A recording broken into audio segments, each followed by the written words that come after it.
being short something where your loss is unlimited is quite different than being long something that you've already paid for. And it's tempting.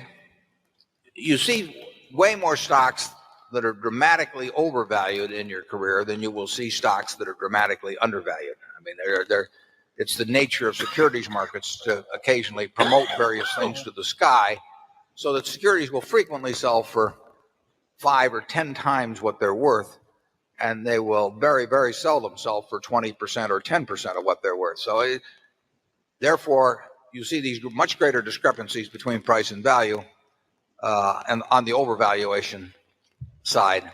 So you might think it's easier to make money on short selling. And all I can say is it hasn't been for me. I don't think it's been for Charlie.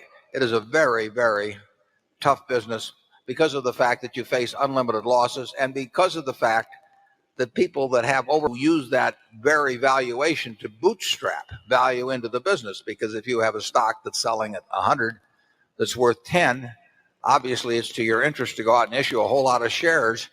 And if you do that, when you get all through, the value can be 50. In fact, there's a lot of chain letter type stock promotions that are sort of based on the implicit assumption that the management will keep doing that. And if they do it once and build it to 50 by issuing a lot of shares at 100 when it's worth 10, now the value is 50, and people say, well, these guys are so good at that, let's pay 200 for it or 300, and then they can do it again and so on. It's not usually quite that clear in their minds, but that's the basic principle underlying a lot of stock promotions. And if you get caught up in one of those that is successful, you can run out of money before the promoter runs out of ideas.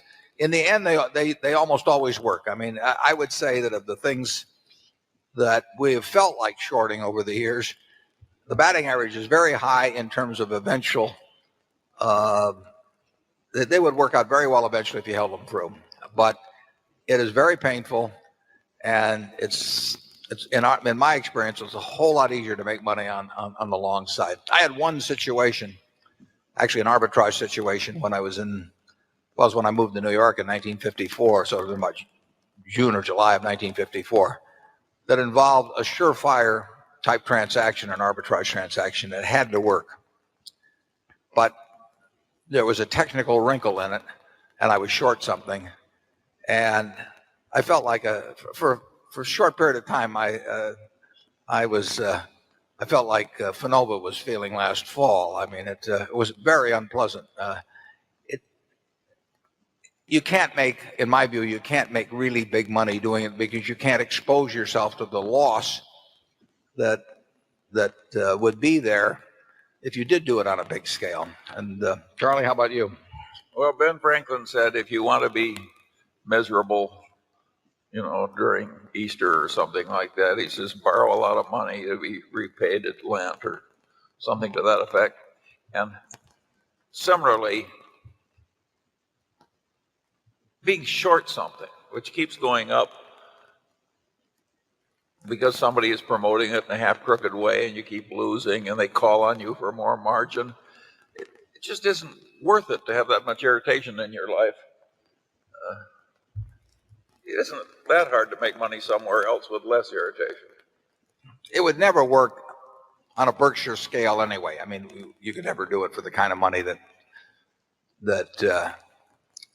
would be necessary to do it with in order to have a real effect on Berkshire's overall value. So it's not something we think about.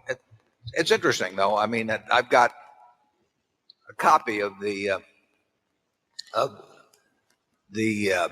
New York Times from the day of the Northern Pacific corner, and that was a case where two opposing each owned over 50% of the Northern Pacific Company, Northern Pacific Railroad. And when two people each own over 50% of something, it's going to be interesting. And Northern Pacific on that day went from 170 to 1,000, and it was selling for cash because you had to actually have the certificates that day rather than the normal settlement date. And on the front page of the New York Times, which incidentally sold for a penny in those days, it's had a little more inflation than Coca-Cola. Front page of the New York Times, right next to the story about it, it told about a brewer in Newark, New Jersey, who had gotten a margin call that day because of this, and he jumped into a vat of hot beer and died back in the 1880s. And Hetty Green was just piling up money. She was the richest woman in the probably maybe in the world, certainly in the United States. Maybe some queen was richer abroad, but Hetty Green just made it by the slow, old-fashioned way. I doubt if Hetty was ever short anything. So as a spiritual descendant of Hetty Green, we're going to stay away from shorts at Berkshire. There's nothing evil per se about, in my view, about selling things short. I would say that it's a very, very tough way to make a living. It's not only often painful financially, it's very painful emotionally, because a stock that you sell short, a stock that you buy at 20 can go down 20 points, and a stock that you sell short at 20 can go up an infinite amount. And you don't think about that until you've gone short and it goes up about 10 or 15 points, and then you don't sleep very well. So it's a very tough way to make a living. There are people on the short side that have done and that do things to try to make stocks go down, some of which are appropriate and some of which are inappropriate. There are people on the long side that have done the same sort of things go on. So I don't see any. I have no axe to grind in the least against short sellers. And in terms of what they call naked shorting, which means that you don't have the stock lined up to be borrowed, and maybe you have a whole bunch of fails to deliver and that sort of thing. I don't have a great problem with that. If anybody wants to do that with Berkshire, they more power to them. Short sellers, the situations in which there have been huge short interests very often have been later revealed to be frauds or semi-frauds. Now, the one my friend runs is not at all, but the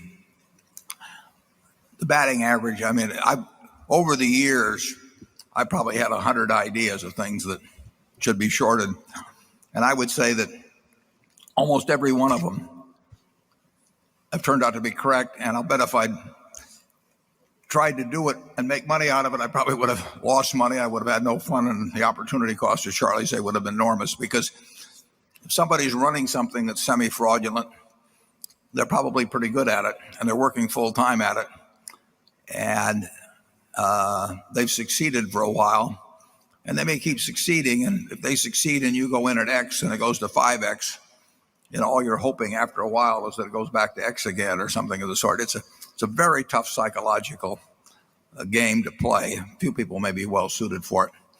I would never put any money with a short fund, but not because I would think it would be ethically wrong. I just think that they're unlikely to make money. Charlie, do you have any thoughts on short selling or naked short selling?